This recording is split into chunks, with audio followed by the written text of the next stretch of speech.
iba pang mga bacterial diseases at saka yung mga viral din ho, kagaya na lamang ho ng mga yung supon, ubo, lagnat. Yan naman usually kapag mainit o malamig, yan madalas ho yan. Bukod po dyan yung mga anong tawag dun, yung mga ispat-ispat, chicken pox, yun, bulutong, tsaka yung mga bungang araw, dako, naglalabasan ho kapag ganyan.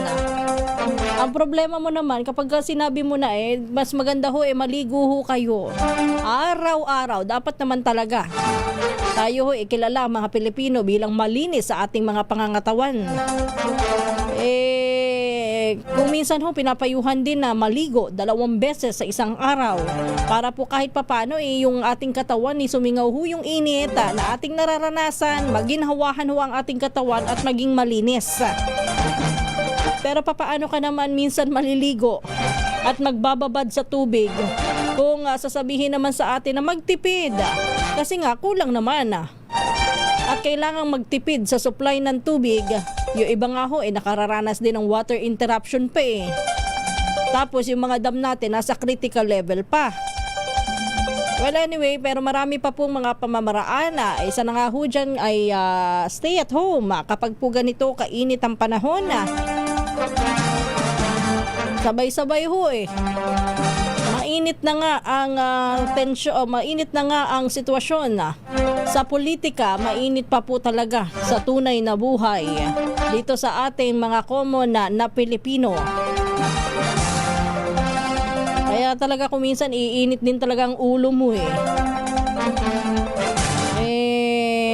yan yun magmanalangin na lang tayo na sana ho tayo ay gabayan sa araw-araw ang ating hong kalusugan, ang ating kaligtasan sa araw-araw, lagi hong gabayan at wag ho tayong pababayaan pati na ho ang ating bansa sa ganitong kainit sa lahat ng maidi-describe mong init ng panahon.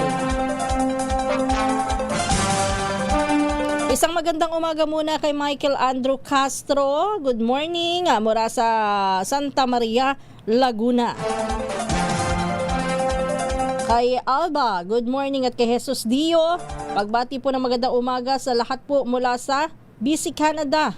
Ingat po at God bless. Ronaldo Andres, good morning at binabati po natin ng isang magandang umaga and keep safe din. Ma'am Evan lang, Nathaniel Passion, naimbag nga bigat, iyo kakabsat, watching from San Mateo, Isabela. Arturo Peña, good morning Ma'am Kisas, watching from Iloilo City. At ganun din ho pagbati natin, isang magandang umaga kay Arturo. Ayan nabanggit ko kanina, Leopoldo Romero, good morning, at kay Homer Rubiato mula sa Pulong Yantok, Angat, Bulacan. Speaking of Angat, isang magandang umaga at pinag-iingat din ho kayo lagi. Mga kababayan daw ho niya dyan sa Angat, Santa Maria at sa may Norsagaray, si Congressman Salvador Cader Plato at saka si Ma'am Girlie. Lagi daw niyong titingnan ng inyong kalusugan at ang sabi ho'y magsuot daw ho kayo ng maayos at komportabling damit sa ganito pong kainit na panahon upang hindi magkasakit. Good morning din kay Nikoy. Sabi niya, bye-bye na po ba sa flood control scandal probe? Puro po kasi merong kinasasangkutang kaso yung na-assign sa Blue Ribbon Committee sa kayong Tapyas. O teka, iba na yan. Iba na yan, ayoko yan. Kayo talaga. O kapag ka mga yung mga body shaming, wag ho doon. Dito lang tayo tumutok doon sa mga fact. Kapag ka panlalait sa kapwa, ayoko niyan, Hindi ko babanggitin yan, Ernesto Subang, good morning po sa inyo.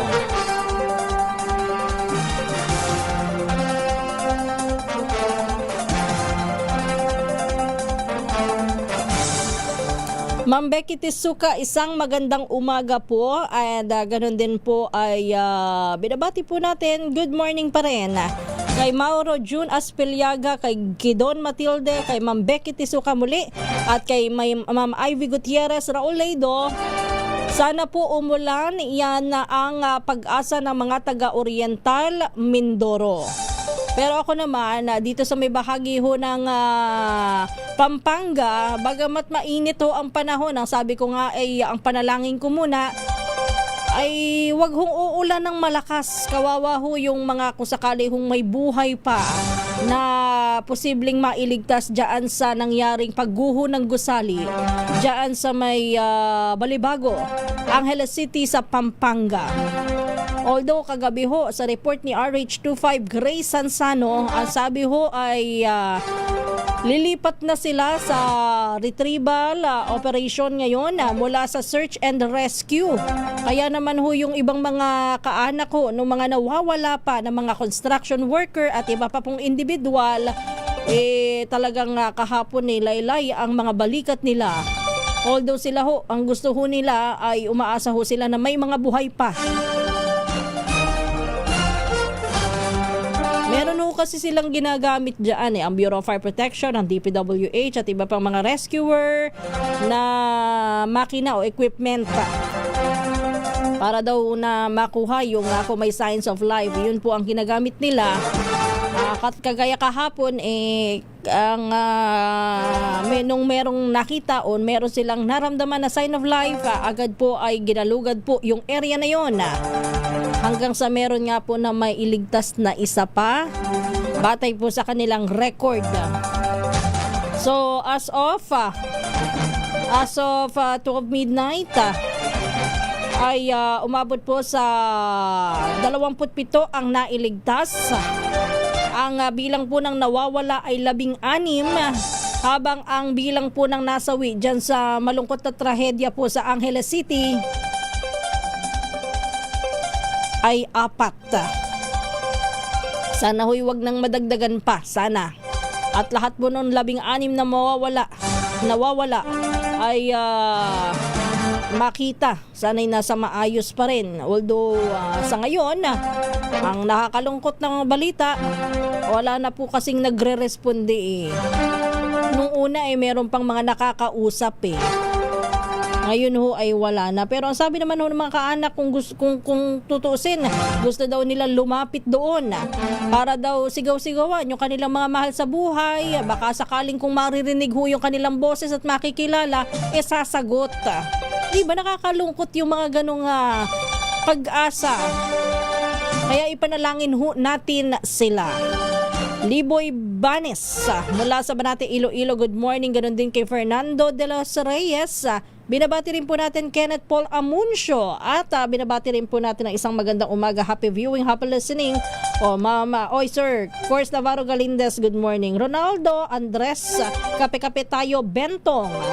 Si Bentong binabati. Sir Bentong, good morning. Kay Filemon Mamuwad, good morning. Ma'am Evan Lang, good morning. At talaga taga Angeles City ka, Bentong. Pakibati po ang seniors ng Dulong Bayan, San Jose del Monte, Bulacan. Ganon din po, binabati rin po natin isang magandang umaga. Happy viewing kay Luis Sagun. At sa mga hindi ko nabati nako, pasensya na po ha. Yun, sabi nga dito, grabing init, nagising ako, sobrang init, sabi ni Ronaldo Andres. Tatamon Samson, ang atang grupong Extra Rice, good morning po sa inyo ha. Sa may Kamanaba, umulan ba? Sabi ni Corse, malakas daw ang ulan kagabi. Pero parang dito sa Pasay, nasilip mo ba, partner? Ang Pasay, hindi naman umulan no? Basta tiis-tiis lang at inom po kayo ng maraming tubig. Inom din ho kayo ng vitamins para lumakas ang katawan at may panlaban tayo sa ganito pong uri ng pabago-bagong panahon. Extreme kung extreme. Domingo Fidel, isang magandang umaga. Bukas na lang ho natin. Mag-uusapan yung mga kaganapan pa rin sa politika. Pero in the meantime, tayo po muna yung magpapaalam na pasensya na po doon sa mga hindi po natin nabati.